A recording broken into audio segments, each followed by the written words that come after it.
सहेलियों को लेकर के जिस समय वन में पहुंची है भागवत श्रोता, आज उस वन में पहुंची जिस वन में दुर्मिलिक नाम का राक्षस रहता था।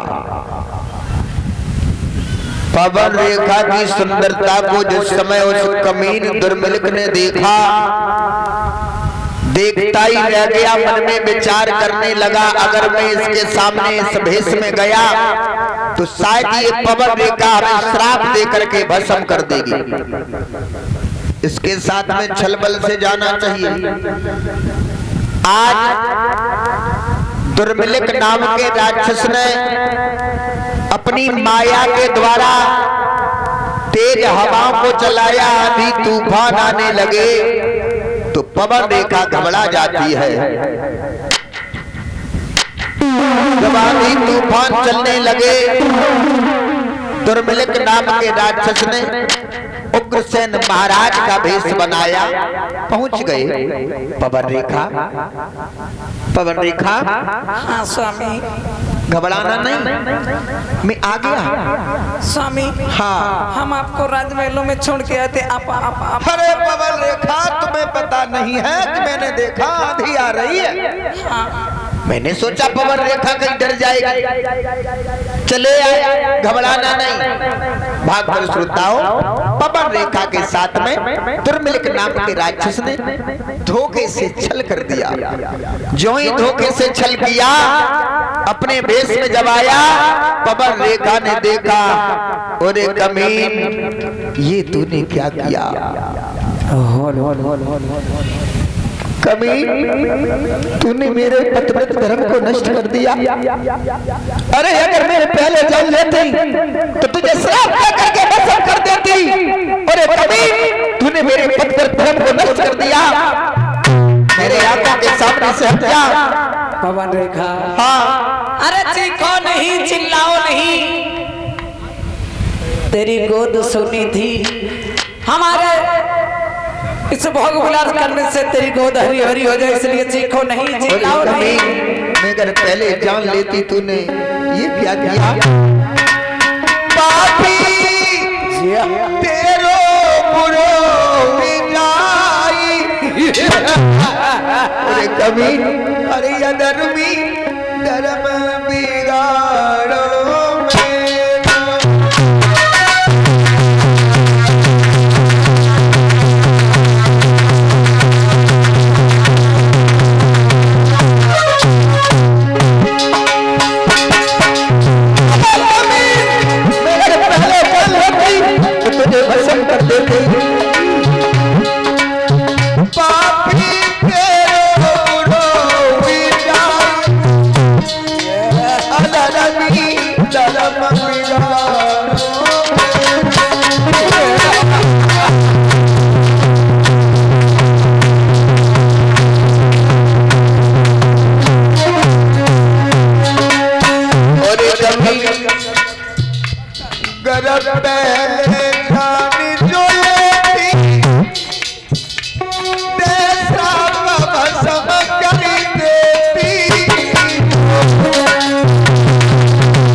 दुर्मिलिक नाम के राक्षस ने जवाब दिया, पवन रेखा घबराओ नहीं। अरे तुम्हें पता नहीं है, तुम्हारी गोद सोनी थी, तुम बांझ थी, बांझ, लेकिन अब तुम्हारी गोद हरी भरी मैंने कर दी है। ऐसा पुत्र होगा, ऐसा बलशाली होगा। कैसा होगा?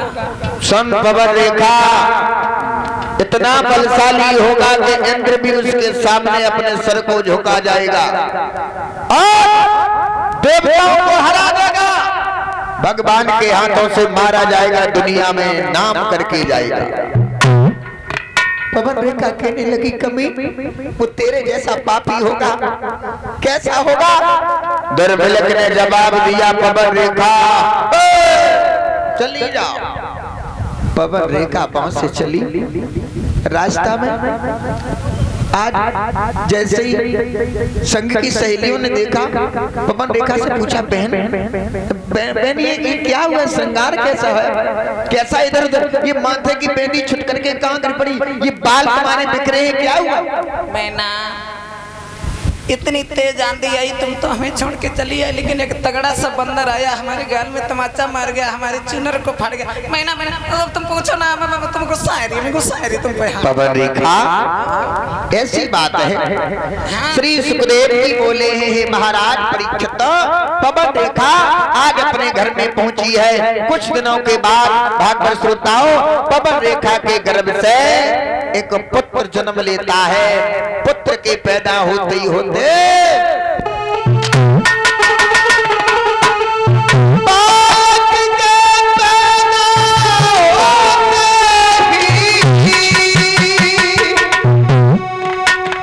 आंधी तूफान जो आने लगे, टूटने लगी बिजली छत पे उन्हत्तर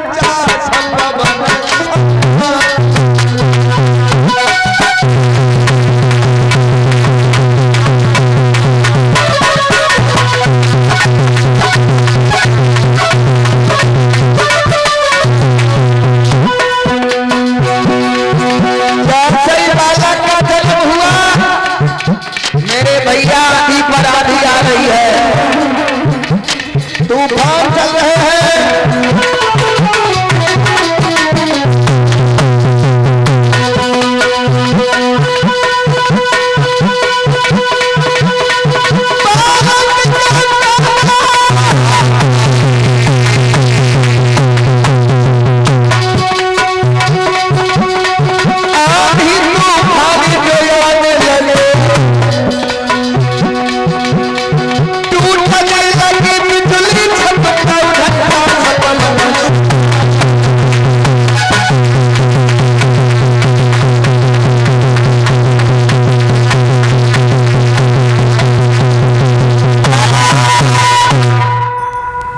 पवन रेखा के गर्भ से एक पुत्र का जन्म हुआ।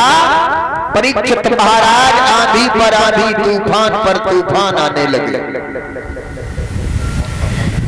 प्यारे भक्तों, आज माता पिता मन में विचार करने लगे, मुझे लगता है कि सपूत नहीं कपूत घर में आ गया। विद्वानों ने बताया ये बालक आगे चल करके इतना राक्षसी बनेगा, ये सबको परेशान करेगा।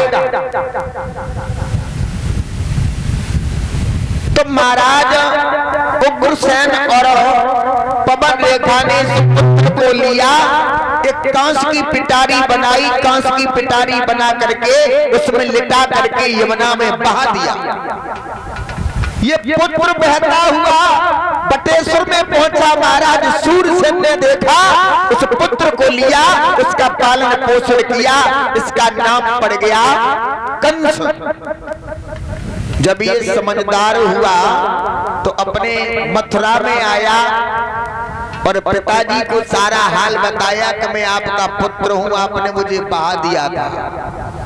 प्यारे भक्तों, जब ये जवान हुआ तो ये इतना आताताई हो गया कि अपने साथियों के बच्चे को किसी पांव तोड़ देता है, किसी का मुंह फोड़ देता है, किसी का पैर तोड़ देता है। यहां तक हुआ परेशान करने लगा है, गांव की नौजवान लड़कियों को छेड़ता है। तो शिकायतें जब आने लगी, पिता ने समझाया, बेटा क्या बात है?